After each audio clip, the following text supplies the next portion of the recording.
بسم اللہ الرحمن الرحیم۔ شروع کرتی ہوں اللہ تعالیٰ کے نام سے جو بڑا مہربان نہایت رحم والا ہے۔ حضرت عبداللہ بن عمرو بن عاص بیان کرتے ہیں جب آپ صلی اللہ علیہ وسلم مسجد میں داخل ہوتے تو یہ دعا کیا کرتے: میں شیطان مردود سے اللہ عظیم، اس کی ذات کریم اور اس کے قدیم بادشاہت و قدرت کے ذریعے پناہ چاہتا ہوں۔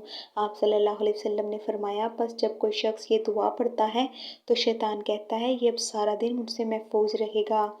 حضرت عطا بن یسار بیان کرتے ہیں رسول اللہ صلی اللہ علیہ وسلم نے فرمایا، اے اللہ میری قبر کو بت نہ بنانا کہ اس کی پوجا کی جائے۔ اللہ ان لوگوں پر سخت ناراض ہو جنہوں نے انبیاء علیہ السلام کی قبروں کو سجدہ گاہ بنا لیا۔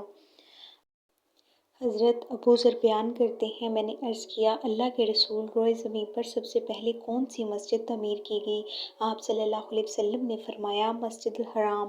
راوی کہتے ہیں میں نے عرض کیا پھر کون سی مسجد؟ آپ نے فرمایا مسجد اقصیٰ۔ میں نے عرض کیا ان دونوں کی تعمیر کے درمیان کتنا وقفہ ہے؟